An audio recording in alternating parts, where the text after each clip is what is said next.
Hi, my name is Michael. I'm 30 years old and married to a wonderful woman named Julia. We live in a small town in Oregon, in our own house. Our life is steady, without any major upheavals.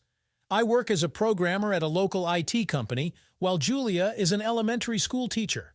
My mother-in-law Sarah lives not far from us. She's around 50, but looks amazing for her age. Sarah takes care of herself, exercises, and is always dressed to the nines. Despite the age difference, she and I have always gotten along well, but I wouldn't call our relationship close. We just exchange a few phrases at family dinners and holidays. However, lately Sarah has become interested in modern technologies. She keeps sending me links to new gadgets, asking about the latest trends. And the other day she surprised me completely. She decided to install a smart home system at her place. To be honest, I was amazed. After all, Sarah is an old-school lady, not particularly fond of all kinds of technical innovations. But apparently, even she was swayed by the spirit of the times.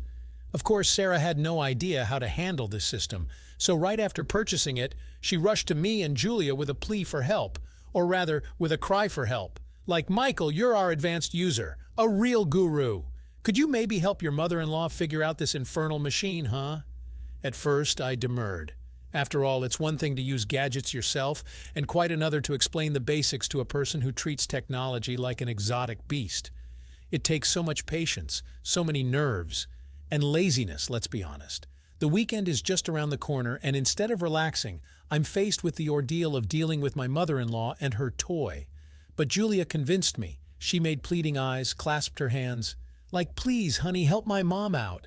She's completely clueless about this, you know. Be a gentleman. Do a favor for a lady, and I'll make it up to you later. Well, you know. It was hard to resist such an argument. Nothing to be done. I agreed to help my mother-in-law with her grand technical project. I won't be called Michael after this if I can't handle it. After all, who knows? Maybe Sarah and I will actually grow a bit closer over our shared interests. With such thoughts, I went to Sarah's house, grabbing my toolbox. Sarah greeted me at the doorstep with open arms and a radiant smile. She hugged me tightly, kissed me on both cheeks. Like, thank you, dear, for agreeing. You're simply my hero. I can't imagine what I would do without you. I was a bit embarrassed by such a reception. After all, I'm not used to exuberant displays of familial affection, but I didn't let it show, smiling back. Like, don't mention it, Sarah, it's nothing. I'm happy to help however I can. Now show me where this vaunted smart home of yours is located. It turned out that the equipment boxes had already been delivered and piled up in the living room. I cast a professional eye over them and assessed the scope of work. Wow, Sarah really went all out. There were motion sensors, cameras, and a bunch of modules of unknown purpose. It's going to be so much hassle. Connecting, configuring, explaining the principles. I might as well take a week off, no less. I nearly howled at the prospect, but quickly pulled myself together. After all, in for a penny, in for a pound. I volunteered to help. Now there's no backing out. And besides, I have 4 days off coming up. Maybe I'll even manage to finish it all in that time, if I try hard. Well, Sarah, let's roll up our sleeves, I said cheerfully, taking a screwdriver out of my toolbox. We're going to set up your smart home, and make you smarter in the process, huh? Sarah laughed at my joke and playfully slapped me on the shoulder. Like, oh, you jester, Michael. Careful, or you might end up learning something from this old lady. Live and learn, as they say. So it was settled. I rolled up my sleeves and got to work, while Sarah grabbed a notebook and pen. Like, I'm going to take notes on your every word, oh great guru. Who knows? Maybe by evening I'll figure it all out myself. At the very least, I'll know how to turn on a light bulb. Hee hee. I just sighed to myself. Oh, Sarah, it's easy for you to joke. But I have to toil and toil until all this stuff starts working. Oh well, I'll manage somehow. After all, where there's a will, there's a way. We'll get through this. The next morning, I tackled the job with enthusiasm. Well, as much enthusiasm as one can muster when faced with hours of fiddling with wires and gadgets. But I tried to keep a brave face and radiate optimism. After all, it's not every day you teach your mother-in-law about smart technologies. First, Sarah and I unpacked all the boxes and sorted the contents into piles. Sensors in one pile, cameras in another, wires and modules in yet another. As I sifted through these heaps, I couldn't help but whistle. Wow, she really bought a ton of stuff. This isn't a 3-day job. You could easily spend a week slaving away here." Sarah also looked thoughtful, assessing the scale of the disaster. I see her standing there, frowning. Must be considering how much this smart home is going to cost her, not only in money but in nerves. "Sarah, maybe we should start with something simpler," I suggested, taking pity on my mother-in-law. "Here, let's install the motion sensors first. They're the easiest to set up and the benefits are obvious." Sarah eagerly latched onto this idea. "Of course, since sensors are almost like light bulbs, turn them on, turn them off, and no fuss. Just what a novice user needs." We spent the next couple of hours placing and connecting these sensors. I honestly tried to explain to Sarah what was what, but I doubt she understood much. Mostly she just nodded with a knowing look and peered over my shoulder. Well, that's a normal learning process. The main thing is not to lose interest. After finishing with the sensors, we decided to take a break. After all, crawling up and down a ladder for several hours is no joke. I was sweating like a mouse, and Sarah looked tired too. Though she put on a brave face, it was clear that all these technical intricacies were not coming easily to her. "Oh, Michael, my head is spinning from all these wires and buttons," complained my mother-in-law, plopping down on the couch. "How about some coffee? We can rest a bit at the same time." I gladly agreed. Coffee is sacred, especially in the process of intellectual labor. We'll recharge with caffeine and maybe the work will go more cheerfully. While Sarah bustled in the kitchen, I sprawled in an armchair and stretched until my joints cracked. Yeah, I didn't think a simple installation of sensors would take so much effort. And this is only the beginning. There's still a bunch of stuff ahead, all kinds of cameras, lighting, and climate control. Oh my, what did I do to deserve this punishment? But then Sarah floated into the living room with a tray, and I immediately perked up. No need to moan and complain, really. I took on the task, so I can't say I'm not up to it. And besides, it's a sin to offend my mother-in-law when she's trying so hard. Look, she made coffee and served cookies with it. Beautiful. We settled on the couch and began to leisurely sip our coffee, slowly, savoring it. And you know, it became so cozy, so homey. We're sitting there exchanging meaningless phrases about the weather, about various news, and outside the sun is shining, birds are chirping. Lovely. And then I suddenly caught myself thinking that I like sitting with Sarah like this. I like listening to her. I like watching her smile and squint in the sun. There's something so attractive about her, especially when she's so relaxed and sweet. Sarah seemed to sense my gaze. She turned to me, tilted her head slightly to the side.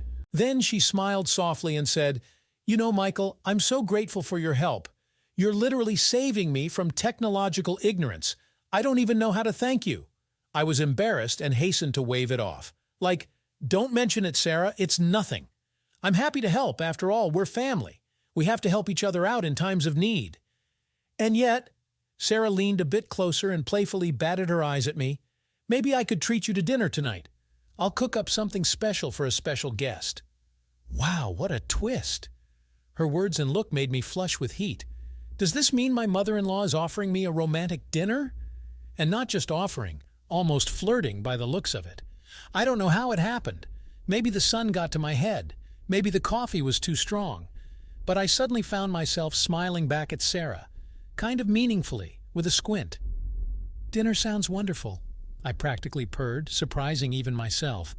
"I'd love to taste your signature dishes, Sarah. I'm sure you're a magnificent cook, and not just a cook." Damn, what am I saying? I must have completely lost my mind over this smart home thing. Now Sarah will definitely think her son-in-law has a thing for her. How embarrassing. But Sarah wasn't fazed by my words at all. On the contrary, she laughed, throwing her head back and playfully slapped my knee. "Oh, Michael, what a tease you are! Careful, or I might really do something special, with you young and hot ones." Dear God, she's even playing along. Now I've really stepped in it. Now I don't even know how to get out of this. At this rate, we'll joke ourselves into something irreparable. Time to wrap up these games before it's too late. Or we'll really get carried away and do something stupid. Then we'll be kicking ourselves later. I laughed nervously and stood up from the couch, so abruptly that I nearly spilled my coffee. "Well, that was a great break," I exclaimed cheerfully, carefully avoiding Sarah's gaze. "But it's time to get back to work. The job won't do itself, right? I'm going to go pull some more wires while I'm still in the groove." And I briskly headed for the living room exit, grabbing my toolbox on the way. Anything to get away from this couch, from these ambiguous conversations, or I might really lose my head, God forbid. Behind me I heard Sarah's melodious laughter, then her voice so soft and a bit mocking. "As you wish, Michael. You're our smart home expert. So go ahead, onward to accomplishments. And I'll take care of some household chores in the meantime. Maybe by evening I'll whip up that special dinner." I shuddered and nearly dropped my toolbox. Damn, there she goes again, and in such an intimate voice, with a catch in her breath, it sent shivers down my spine. Okay, stop. I need to distract myself, get rid of all sorts of inappropriate thoughts. After all, I came here to work, not to have an affair, especially with my own mother-in-law. That's just beyond the pale. I resolutely shook my head and headed for the stairs to the second floor. A great place to continue setting up the smart home. And to ponder, what the hell am I doing?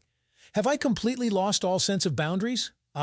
If I knew what I was getting into, I would have thought 100 times before offering to help. But it's too late now. In for a penny, in for a pound. I'll have to see this smart mess through to the end. And preferably, without any extra stupidity and awkwardness. Though I already made that vow, yeah. We'll see how I manage to restrain myself now, considering the passions brewing here. Over the next couple of days, Sarah and I worked hard on setting up her smart home. Well, I say worked. Mostly it was just me slaving away, pulling wires, screwing in cameras, configuring all sorts of modules, and Sarah just kind of hung around, allegedly helping, But in reality, she mostly distracted me with her presence. She'd bring me coffee, treat me to cookies, and sometimes she'd stand right next to me, pressing her shoulder against mine, supposedly interested in the process, but her eyes were shooting sparks. And that signature smile of hers, with subtext. Of course, I'm no better. I seem to be trying to lose myself in work, but I keep sneaking glances at Sarah. And what did I even see in her, I wonder? Well, yes, she's a fine woman, no doubt about that. Slender, fit, with tanned skin. You can tell she takes care of herself. But she's my mother-in-law, for crying out loud. What the hell am I staring at her for, like a cat at cream? Aren't there plenty of other worthy women around? Hey, Michael, you fool, you idiot! Think with your head, not with what's below your belt. Though Sarah is no saint either. She keeps coming at me with her touches and smiles. She'll put her hand on my shoulder as if by accident, brush her hip against mine. And sometimes she'll practically whisper in my ear when asking me to explain something. I'm blushing this way and that, turning pale. I'm losing my mind, in short. I need to deal with this smart home here, but all my thoughts are about something else entirely. About how soft and fragrant Sarah is, and how close, so close she leans to me when she doesn't understand something. In short, it's a nightmare and a horror. I'm not myself, I can barely think straight. How many times have I already connected the wrong wire, installed cameras crooked? Then I had to redo it, cursing through my teeth. And Sarah giggles beside me, making her little jabs. Like, what's the matter, Michael? Is my beauty distracting you or what?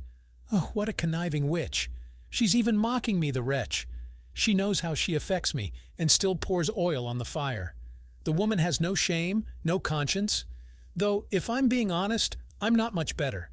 I mean, I'm only thinking about how to get closer to Sarah.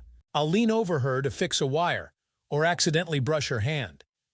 And I realize it's wrong, but I can't help myself. I'm drawn to her, even if it kills me. At some point, I even got scared. To think I got myself into this mess, huh? Not only did I set my sights on my own mother-in-law, but she seems to reciprocate my feelings too. What a fine predicament. It's scary to imagine how this might end, either with a scandal for the whole house to hear or with outright adultery. And do I need that? I'm supposed to be an exemplary family man. I love and adore my Julia. So why the hell do I need this hanky-panky with my mother-in-law? But the heart wants what it wants, as they say. As soon as Sarah is near me, my breathing quickens and my thoughts get muddled. It's like my head is about to explode from the overwhelming tension and turmoil. And I know it's all wrong. I know I need to control myself, distance myself from Sarah, or at least finish the job quickly and quietly slip away. Leave everything as is, not tempt fate. But no way. I'm drawn to this woman like a magnet, and the further it goes, the stronger it gets. I might just spit on everything and dive headlong into the abyss. And come what may, yeah. In short, things are a mess. I don't even trust myself anymore, to be honest. I might really do something stupid, out of foolishness and passion. If I knew it would turn out this way, I would never have signed up for this smart home adventure in my life. To hell with such happiness. I'd rather do things the old-fashioned way, without all your technologies, but there's no turning back. There's just a little bit of work left to finish, and then I can get out of here. Say, sorry, Sarah, got things to do. Time for me to go back to my own home, to my beloved wife. And you deal with your smart home by yourself. You're a big girl now. Only I have a feeling Sarah won't let me go that easily. Her eyes are shining too brightly. She's smiling too promisingly. Next thing you know, she'll offer a parting gift. Oh, I'm even afraid to say what she might offer. Okay, stop. Not another word about this. I need to focus on work, for crying out loud, and chase away all thoughts of Sarah with a filthy broom. Or it's not far to sin, considering how passions are heating up here. If I were smart, I'd refuse. I'd lie something plausible and slip away quietly. But no, not me. I was a fool, and a fool I'll die. All I can do is get myself into trouble. Okay, no use grieving now. What's done is done. We can only move forward. Finish this smart home and get out of here with my tail held high. And then, come what may, maybe it'll all be forgotten like a bad dream. Both my inappropriate arousal and Sarah's shenanigans. Yeah, right. Keep dreaming. My heart tells me this won't end well. Oh, I'm going to suffer with this mother-in-law. Oh, I'll suffer. And I was right on the money. As soon as I relaxed and thought that everything was practically over, fate immediately threw a curveball. And what a curveball. Here's what happened. The day was jam-packed for Sarah and me, filled to the brim with all kinds of settings and checks. But by evening, lo and behold, the smart home is almost ready. All that's left is to finish a couple of odds and ends, and I can consider my job done. Pleased with myself to no end, I gathered my tools and stretched so hard my joints cracked. Beauty! Now I'll quickly wrap up the last settings, and hello, dear couch, I missed my well-deserved rest. And then Sarah goes and says, Michael, darling, you're simply a wizard. Honestly, I never could have managed without you. How can I ever thank you, huh? I grinned from ear to ear. That's it. Recognition. It was worth sweating to hear that. And all this time it was Michael this, Michael that. But what about her, huh? Turns out she's no slouch either. Knows how to wrap a man around her finger when she wants to. Oh, come on, Sarah. I waved her off magnanimously. What kind of tally between relatives? We're practically family, after all. We have to help each other out, that's all. And then Sarah smiled in a way that made the hair on the back of my neck stand up, slowly with a catch in her breath, and her eyes are shining and her lips are glistening moistly. And yet, she cooed, coming right up to me, I simply must express my gratitude, somehow special. My mouth instantly went dry, and my heart started pounding somewhere in my throat. What is she up to, I wonder? Oh, something tells me, nothing good. I mean something very good, but completely unacceptable. Considering our family ties, yeah. Sarah, I stammered, swallowing hard. What are you doing?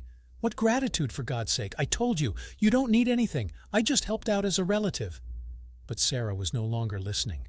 She was standing so close that I could feel the heat of her body even through her clothes, and the scent of her perfume, heady, intoxicating. It made my head spin from the proximity. Oh, Michael, Sarah breathed right into my lips. You have no idea how much I want you, right here and now. And she dove into a hot, passionate kiss. I was so taken aback that I didn't even immediately think to respond. I just stood there like a post, feeling her tongue slide over my teeth, my gums penetrating deeper.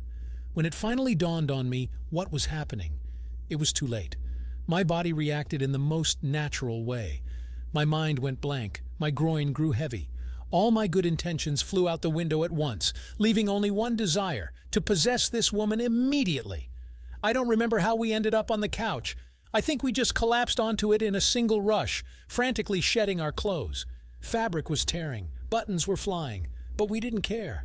It's like we went crazy, seized by a single urge, to get as close as possible, to merge into one. Sarah's palm slid over my body, as if searing my skin down to the very bones. I explored her, reveling in her softness and pliability, going out of my mind with desire. And then the last scraps of clothing flew away, and we froze, stunned, intoxicated by the feeling of complete nakedness. For a few moments we just stared at each other, breathing heavily, drowning in each other's eyes. Sarah seemed like a spawn of hell itself, all blazing, frenzied, with devilish sparks in her gaze. And I must have looked no better, disheveled, completely inflamed. And then we were engulfed by an avalanche of the purest, most primal passion. Everything is dust, everything is empty. Only we remained, and this maddening desire. We abandoned ourselves to each other with abandon, recklessly, forgetting everything in the world. We melted, burned, dissolved, only to prolong this sweet madness. I won't go into details. I'll just say that it was mind-blowing, incredibly beautiful, as if all prohibitions had collapsed, as if the heavens had parted and revealed to us the greatest ecstasy. We couldn't get enough of each other, kept reaching for a new caress, for a new stunning sensation. And then the peak overtook us, both at once, deafeningly and blindingly, a single moan, a shared spasm, and a blissful, emptying release. Afterwards, we just lay there, catching our breath, unable to move, as if we had stepped beyond the edge and left a part of ourselves there. A ringing silence hung in the living room, broken only by our gradually evening out breathing. Outside the windows, the evening twilight had already thickened, but we seemed stuck outside of time and space. I stared at the ceiling, absently stroking Sarah's thigh, and felt reality gradually seeping back in. And that's when it hit me. God, what have we done? How could I? Cheated on my wife? Slept with my own mother-in-law? I must be such an idiot, such a lustful dog. Sarah must have come to her senses too. She pulled away, sat up on the couch, hugging her knees. On her face, a whole storm of emotions, from hidden delight to outright confusion. "Michael," she exhaled, biting her lip, "that was, I don't even know how to say it. Incredible, but at the same time terribly wrong. God, what are we going to do now?" I groaned and covered my face with my palms. "Yeah, good question. And what are we going to do? As if we can just easily pretend that nothing happened. After that." "I don't know, Sarah," I mumbled through my fingers. "I completely lost my head when I saw you like that. I understand that I shouldn't have given in, but it was impossible to resist," Sarah softly finished for me. "As ashamed as I am to admit it, I wanted it myself, really wanted it to the point of madness." Her words didn't comfort me, only further aggravated the wound. So it wasn't just my imagination. She really was seducing me, really was tempting me. And I fell for it. Idiot that I am. I took the bait like a pimply teenager. "And yet, this must never happen again," I said firmly, trying not to look at my mother-in-law. "What's done is done, but we can't continue in the same vein. You understand that, right?" Sarah sighed heavily and nodded. "I understand, Michael. You're right. It was a momentary lapse of reason. It won't happen again, I promise. We better pretend that nothing happened, for the common good." For the common good, ha! Easy to say, forget. But how are we supposed to live with it now? But there seems to be no choice. It's not like I can confess everything to Julia, really. Somehow pulling on our clothes, we went to separate corners. Sarah went to tidy up. I went to finish messing with the smart home. Only I couldn't concentrate on work at all. My hands were shaking. My thoughts were jumbled. I kept imagining a naked Sarah, her ardent caresses and passionate whispers. Oh, what an obsession. No matter how much I chase these thoughts away, they keep creeping in. I'm either burning with shame or with belated lust. Go figure out these cockroaches that have now taken up residence in my head. To give her credit, Sarah was also keeping mum. She walked around with a lost look, not meeting my eyes, just sighing heavily at times and biting her lips, lost in thought. Must be her conscience tormenting her too, or she just doesn't know how to behave with me now. As for me, I'm a man. I can, in principle, abstract myself, put unnecessary things out of my mind, especially since there's a mountain of work to do. But how is it for her, poor thing? Must be beside herself with worry. Well, or just regretting what happened, devil take her. Though what's done is done, as they say. Now the main thing is not to let this outrage happen again, or we'll slip up again, God forbid. Do we need that, I ask you? In general, we worked like the dickens, not looking each other in the eye. Thankfully, there was very little left to do. So literally in a couple of days, I was already packing my things, getting ready to head home. "Well, Sarah," I mumbled awkwardly, zipping up my suitcase. "That's it. We did it, I think. Now you'll live like a queen, in full smart comfort." Sarah smiled weakly and nodded. "Yes, Michael. Thank you. For everything. You can't imagine how grateful I am." We both blushed in embarrassment at the ambiguity of that last phrase. Yeah, the gratitude was something else. The kind you wouldn't wish on your enemy, honestly. Shifting awkwardly from foot to foot, I finally made up my mind. "Listen, Sarah, about what happened between us." "Nothing happened," my mother-in-law firmly interrupted me. "Absolutely nothing, Michael. We just got carried away in the process, that's all. It happens to everyone, right?" Her tone made it clear. She doesn't want to discuss it, and I generally completely agreed with her. Why dredge up the past? It happened and it happened. No point in wagging tongues now. "Well, yes, of course," I mumbled, looking away. "Consider that I didn't say anything. Let's drop it, forget it, for the common good, yeah." And so it was settled. We exchanged awkward half-hugs for the last time. I grabbed my suitcase and was gone. Only my heels flashed, and in the literal sense. I took off running to the car as if devils were chasing me. Already approaching the house, I felt it hitting me. Well, you know that damn crash when the emotions ebb away, and all that's left is a scorched desert in your soul. And in the middle of that desert, you, naked and pathetic, shaking from the realization of your own insignificance. What a mess I've gotten myself into. No, well, what an idiot I am, huh? I was a normal guy, had no sins on my soul, an exemplary family man, a loving husband, and what now? A real dog, ugh, and now I'll have to live with it somehow. Wake up every day, look Julia in the eye, and remember, smile, kiss her. And before my mind's eye will loom an inflamed Sarah. Lord, what did I do to deserve this punishment? But there seems to be no choice. I was stupid. Now I have to face the music. Bear my cross in silence without complaining. After all, I'm the fool. I have to sort it out myself. No one forced my hand. No one pushed me onto the couch. Ugh, disgusting. How vile I feel, both before Julia and before myself. I knew what I was getting into. I understood the risk, and I still fell for it, caved like a green youth. Okay, enough. Enough suffering and pouring ashes on my head. What's done is done. No point in sniveling now, watering the ground with tears.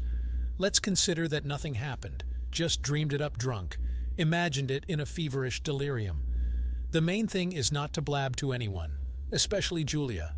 If luck is on my side, maybe it will really be forgotten, like a bad dream, like an evil obsession. And I'll live calmly again, quietly and peacefully, without a guilty conscience, without daily self-flagellation. Although, of course, I won't lie. It will be hard. It's one thing to theorize abstractly, like, let's move on and forget, and quite another to pretend every single day that there are no cats scratching in your soul, that nothing happened, nothing at all. Here you'll involuntarily start howling from such play acting. But it's okay. We'll get through it. It's not the first time I've kept secrets. Plenty of people live with affairs, and they're not complaining. So somehow I'll manage too. I'll grit my teeth, show some character. And Sarah, well, God grant her happiness and health. Now we'll definitely avoid each other. We'll nod to each other when we meet. And hello until next time. We have nothing more to discuss, nothing to remember. It was, and it passed, period. If I had known, of course, I would never have gotten involved in this smart home adventure. To hell with such happiness. Better to do things the old-fashioned way, without any frills, but calmly and with a clear conscience. Well, no use grieving now. I'll have to live with this burden now. There's no getting around it. Maybe someday it will get easier.